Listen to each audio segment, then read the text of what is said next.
Today I'm going to take a different tack to my usual format of podcast because I have the privilege of a guest who has travelled to between 100 and 200 Airbnbs and many other countries in between. And of course I only know what I know, and I only know what I do in the few other Airbnbs that I've been to, which is a pitiful compared to what you've done. So Richard, thank you very much for agreeing to do this. You're welcome. I appreciate that I just sort of jumped on you and say, "Oh, come into the studio and have a conversation about your experience." So appreciate that. Yeah, well, your welcome was always good, and I think we've already chatted for at least 5 or 10 minutes each day I've been here, and so I'm happy to sort of share the many times that I've stayed in different Airbnbs. So how many is between 1 and 200?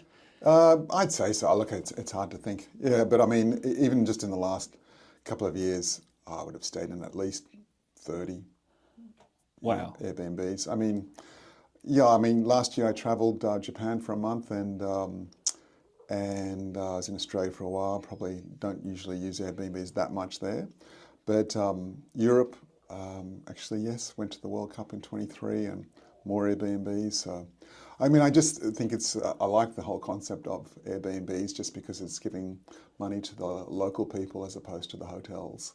And also it's budget friendly.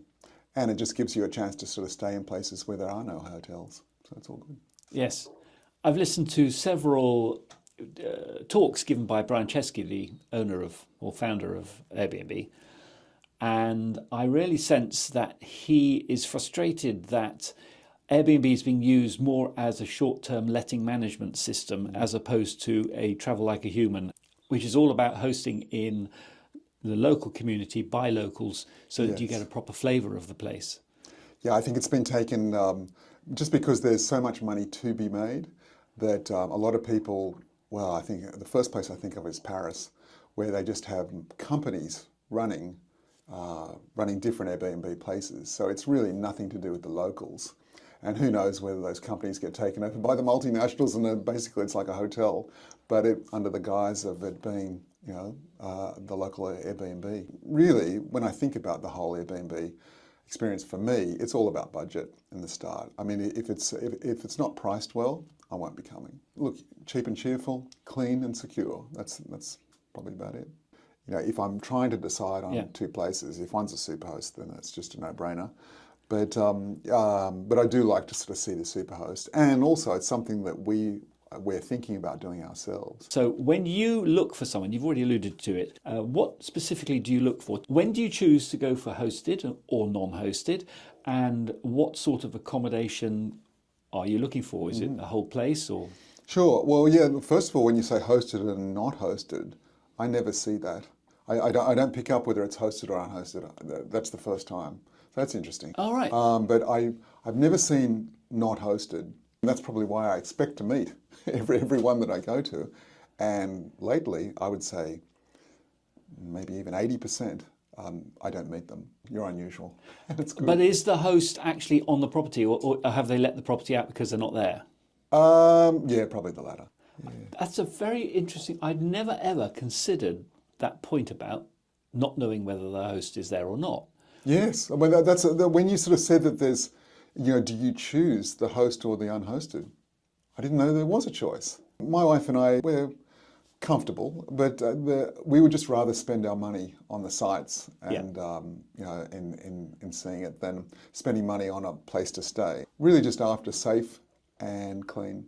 That's all. Have you ever been to a place and been cancelled either on arrival or just before? Just a few days before. Well, funny you say that, but just last week I was. And she wrote in the excuse that, so I have to cancel because I've got a guest that wants to stay longer. I said, but wait a second, so what if someone wants to stay longer, someone that's already booked with you and you've said it's fine and it was, I don't know, a couple of weeks out or whatever, then that's okay. It goes, oh no, but she wants to stay 2 months. I was like, really? So it's the length of time, and then so you cancel on the people that have booked you? That doesn't make any sense at all. I mean, if I did that, I just wouldn't do it. I must admit, if someone wants to stay and there's a booking coming in, then the new booking has precedence in my book. Oh, well, of course. Like, I mean, but you've agreed to it. Yeah, exactly. And someone's saying that they're extending, well, that's a new That's absolutely. Because I complained to Airbnb. I just like, I can't believe this is done like this.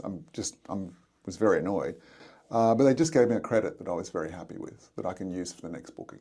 But then it just sort of makes me think that, well, my reaction was justified, I guess. Yeah. And that they've looked after me. And I mean, as I said before, that I like the whole concept of Airbnb. That's just the way it turned out. And I mean, I was meant to be here, obviously. So pre-arrival messaging is my next topic. Sure. Because what I do is the moment you book, I'll send you a message which acknowledges that I've received your booking, other than the Airbnb site saying so, and I tell you what's going to happen next. I will send you instructions the day before you arrive. Yes. In the meantime, I've got, here's some help if you want it, and send me a message if you need to. And then you can relax and go, right, okay, the day before, I'm going to get... Most people do that. I don't think it'd trouble me if I didn't get anything, but I can't think of anyone that I haven't had a message from. Yeah. Well, we better move on because we've now got arrival instructions. Okay. As the next... As the next topic. Right, your video. The good, the bad, and the ugly. Well, your video is the good, for sure. Oh, thank you. Very easy. Very easy. Yes, true. But and you were even there to welcome me and to watch over my shoulder. I was under pressure. Yes. Yeah, but that was all good. By sending a video, I show all the street signs and the route to the house, and then what the house looks like, and give a video instruction on how to operate the door. Yes. I've got a smart lock, which means I can give you the code today for a visit you're going to come in 6 weeks' time. If you were to, you'd feel great you got the code, but I tell you, it won't work until the day before because it'll be time-bound on the app. Which makes sense, yeah. This is the beauty of technology. Yes, that's right. Yes, indeed. And wherever I'm in the world, I'll be able to tell whether you've come in or not because I can see you on the records. Well, that's when it can be just seamless, I guess. Yes. And it sort of protects you, protects us. Yes. So exactly. it works well. Yeah, I'm just trying to think of the bad and the ugly. Well, yeah, I mean, I remember in the instructions was just go up the stairs. We've left it open for you. And the first flight of stairs that we got to, it wasn't that one. It wasn't open. I was like, oh, that's really weird. And read the instructions again, and I was like, that doesn't make any sense. And so, I guess I just keep on looking around. And then so I end up going up the stairs onto a balcony, and of course I don't know whether they're there, it's someone's home. And there was just a sliding door, but there was no one around. And I thought, oh, maybe this is where we're staying. And sure enough, it opened, and it was it. Ugly arrivals, when it's another language, that's always a problem. And especially Google Translate, I mean, which is very handy for most things, but for specific instructions, sometimes it doesn't work. But that's the negative parts of traveling. And sorry, I digress, but there's obviously the great stuff as well. Yeah. And just being able to sort of see and do things in different places is terrific. So have you ever turned up somewhere and felt that actually they've just left the place with all the dirty dishes out and the kids' toys everywhere? In other words, they haven't given any consideration at all to the arrival of their paying guest. Oh, look, I mean, have there been anyone, even the sheets, that have been concerned about? Yeah, absolutely. But whether we've actually just wanted to leave the next day, I think we have.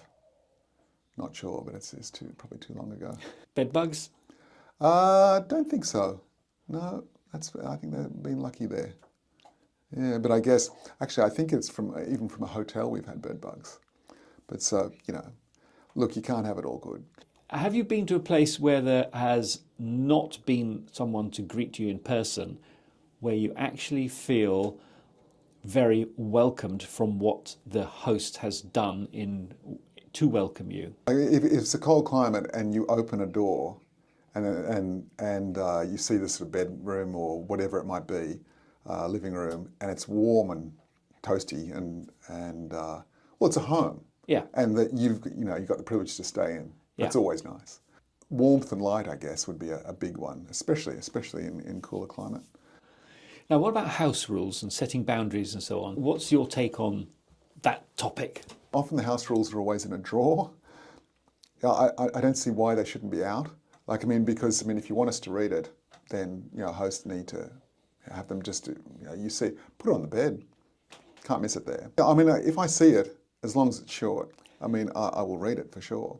I don't really think of the house rules so much. I mean, I'm more concerned about what I'm going to do tonight or the next day, or what to see, what to do, or appointments or whatever I made. Yeah, before house rules. And what's the first thing you look for when you go into a new property? Wi-Fi. Yes. Pretty standard. Unrehearsed, bang on target, thank you. So, Richard, imagine you're in the middle of some outer village in Japan and you have an accident.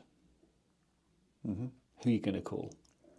I think with emergencies, yeah, I mean, with probably most people is that we just don't think about emergencies. No, we don't, exactly. Which is not a good thing. No. But I do know that with insurance, that you need to call them. Yeah, where I was going with this is, if you look at my house rules, if you dig them out of the drawer where they shouldn't be, it says what the emergency numbers are. Right.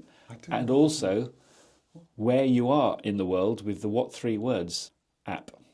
What 3 words are? Yeah. Oh, okay. No, I don't know that. Well, you should. The surface of the globe has been divided into 3-metre squares, the whole surface of the Earth. Goodness. And each square has got a unique 3-word combination. Really? Which means that where we are right now has unique 3 words, and if you go 3 metres that way, you get a new set of 3 words, yes. Goodness. Which means you can tell the emergency services exactly where you are from the 3 words, and they will come to the front door. Fantastic. That's really good. So, moving forward as a traveller, perhaps you ought to download the app. I should. I will indeed. Hopefully never used. Hopefully never used. Exactly. So leaving, when you leave a place, do you find that people give you good instructions on what to do, or have you ever been tripped up by not knowing what to do? I mean, all the time. Well, I don't get instructions. I mean, I guess it's just obvious, but I just put the keys back where I found them. But it would be nice to sort of say, just pop the keys back in, or and some have said just leave them on the bed or on the desk or whatever. But I mean, yeah, I guess it's just common sense. But I mean, I always let the host know that I've left. I mean, that's just something that I usually just do as I'm going out the door, because it only takes a second, and I say thanks, if I like the place. Yes. But, well, and most of them I do. I'll hold my breath when you leave tomorrow. Yeah, of course you will. The penultimate thing I want to talk about is reviews. Now, how do you leave, what are your thoughts on leaving bad reviews?